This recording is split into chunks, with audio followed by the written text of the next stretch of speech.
जब एक मोटा लड़का नहाने जा रहा होता है तभी उसका दोस्त आके उसको सिगरेट ऑफर करता है। जैसे ही मुंह में लेता है वो फट जाता है क्योंकि उसमें बॉम्ब था। मोटा लड़का नीचे गिर जाता है और उसके मुंह से झाग निकलने लगता है। इस मूवी में आपको दिखाया गया है कि कैसे एक मोटे लड़के को लोग परेशान करते हैं, उसका मजाक उड़ाते हैं और उसका फ़ायदा उठाते हैं।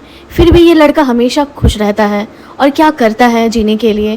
क्या रिजेक्शन के बाद भी ये सक्सेस होता है, क्या हमेशा सैड रहता है या हैप्पी रहता है इतना सब होने के बाद, ये आपको इस मूवी में पता चलेगी। चलिए फिर शुरू करते हैं बिना कोई टाइम वेस्ट किए। आई होप कि आपको ये मूवी अच्छी लगेगी। ये कहानी मोटे लड़के की है जिसका नाम चिंटू है। चिंटू 20 साल का है पर दिमाग से 5-6 साल के बच्चों जैसा है, जिसकी वजह से बड़े मजाक उड़ाते हैं और बच्चे उस पे हंसते हैं।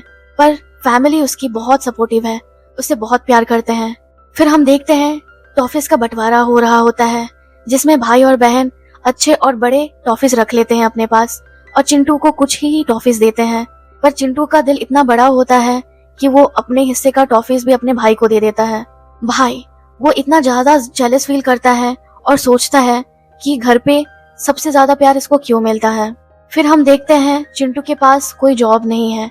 एक जॉब मिलती है बड़ी मुश्किल से, वो भी आटा फैक्ट्री में, जहाँ पे वो बहुत मेहनत करता है और लोग वहाँ पे भी मजाक उड़ाते हैं। कोई उससे ढंग से बात नहीं करता। रमेश नाम का एक लड़का है जो सिगरेट देने के बहाने उसको बेवकूफ बनाता है और बोलता है कि वो सारा काम उसका कर दे, और वो खुशी खुशी कर भी देता है। वो कभी शिकायत नहीं करता, बहुत मेहनत करता है, अपना काम भी करता है, रमेश का भी काम करता है। फिर वो इतना थक जाता है कि कभी कभी वो फैक्ट्री में ही सो जाता है और सब भूल के उसको चले भी जाते हैं। फिर हर बार की तरह उसके पापा उसको ढूंढते ढूंढते फैक्ट्री आते हैं और इस बार खुश होके चिंटू बोलता है, देखो पापा मुझे गिफ्ट मिला है। उसके पापा गुस्सा हो जाते हैं और गिफ्ट को वहीं फेंक देते हैं। फिर हम देखते हैं नेक्स्ट डे उसकी माँ फैक्ट्री जाने के लिए चिंटू को रेडी कर रही है। फिर हम देखते हैं वही शुरुआत में वीडियो में जो सीन था जिसमें रमेश प्रैंक करता है बॉम्ब के साथ, जिससे वो नीचे गिर जाता है और उसके मुंह से झाग निकलने लगता है। फिर उसके पापा और भाई मिलके उसको हॉस्पिटल लेके जाते हैं और हॉस्पिटल से छूटते ही वो सबसे पहले रमेश से मिलने आता है, जिसके लिए वो roasted chicken as a gift लाता है ताकि वो चाव से खाए, और वो खाता भी है। खाने के बाद वो फिर मजाक उड़ाता है। रमेश और उसके दोस्त फिर उसको बुली करते हैं और उसके ऊपर हंसते हैं, बट वो फिर भी चिंटू बुरा नहीं मानता। चिंटू को एक लड़की बहुत पसंद होती है जिसका नाम छुटकी है, और छुटकी दिखने में बहुत ही ज्यादा खूबसूरत होती है। सारे लड़के उस पर फिदा होते हैं और वो हमेशा छुटकी के लिए गेट के पास इंतजार करता रहता है। जब वो एक दिन गेट के पास इंतजार करता है तब वो देखता है छुटकी परेशान है क्योंकि उसे कुछ पैसों की जरूरत है।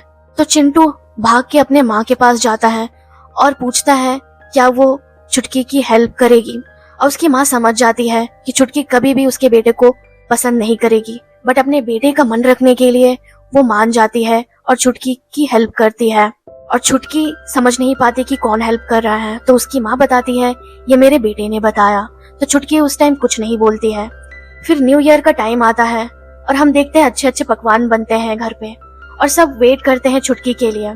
छुटकी नहीं आती है पर कोई और आता है, दिए गए उधार पैसे को लौटा के चली जाती है।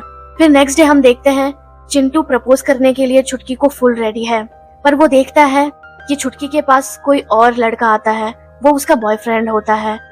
ये छुटकी अपने बॉयफ्रेंड के साइकिल में बैठ के वहां से चली जाती है। फिर उसकी बहन आती है और कहती है छतरी लेके वो अपने भाई के स्कूल जाए, क्योंकि उसका भाई छतरी लेना भूल गया था। स्कूल में एंटर करने के साथ ही बोलता है कहाँ है मेरा भाई। ये सुन के सारे क्लासमेट्स हंसने लगते हैं और उसका भाई एम्बैरस फील करता है और एक लड़का खड़े होके बोलता है ये पागल इसका भाई है, और उसका भाई फिर बोलता है ये मेरा भाई नहीं है। ये सुन के उसका भाई चिंटू उदास होके क्लास से बाहर निकल जाता है। फिर वो देखता है वॉशरूम से किसी एक लड़की की चिल्लाने की आवाज आ रही है। जब वो जाता है वो लड़की अचानक से देख के डर जाती है और वहां से भाग जाती है। लोग गलत समझते हैं और फिर चिंटू की पिटाई करने लगते हैं। ये सब उसका भाई देखता है खड़े होके। फिर पीछे से एक लड़का आके उसके फेस पे एक पंच मारता है जिससे उसके मुंह से खून निकलने लगता है। फिर वो गुस्सा होके चिंटू के पास आता है और उसी छतरी से घायल कर देता है, पर चिंटू उसके बाद भी हंसता खेलता रहता है और अपने प्यारे बतख के साथ टाइम स्पेंड कर रहा होता है। यह चीज उसका भाई देखता है और लटक के सोचता है कि वो चिंटू को मार देगा। फिर वो मारने के लिए जहर लेके जाता है, पर उसकी बहन देख लेती है और जहर का ग्लास नीचे गिरा देती है। ये सब डोर के पास उसके पापा देख लेते हैं, पर वो कुछ नहीं कहते। फिर नेक्स्ट डे हम देखते हैं उसकी माँ समझाती है, समझाते हुए वही जहर प्यारे से बतख को खिला देती है और प्यारा सा बतख मर तो जाता है और सब लोग समझ जाते हैं बात को। बट चिंटू बहुत उदास हो जाता है क्योंकि वो सबसे ज्यादा बतख को पसंद करता था। फिर नेक्स्ट टाइम हम जब देखते हैं, उसका भाई और बहन उसको एक गिफ्ट देते हैं जो बतख का बच्चा रहता है, जिसे देखकर चिंटू खुश हो जाता है। फिर कुछ दिन बाद चिंटू की माँ चिंटू की शादी एक गरीब लड़की से कर देती है, जो शादी से पहले लड़ते थे। फिर शादी के बाद दोनों हंसी खुशी रहने लगे और एक नया बिजनेस में स्टार्ट कर दिया। एक छोटा सा स्टॉल खोला जिसमें दोनों अपना इनकम करते थे। फिर रमेश आता है जो कि बहुत गरीब हो चुका रहता है और परेशान भी रहता है, जो अपने लाइफ में बिल्कुल भी खुश नहीं है और कुछ पैसों की मदद मांगता है चिंटू से। फिर चिंटू कुछ ढूंढता है, ढूंढने के बाद एक वही बॉक्स ढूंढ के लाता है जो पहले रमेश दिया करता था, सिगरेट का बॉक्स। फिर रमेश वो बॉक्स देख के कुछ नहीं कहता और चुप हो जाता है। तो गाइज, लाइफ कैसी भी हो, हमें हमेशा खुश रहनी चाहिए।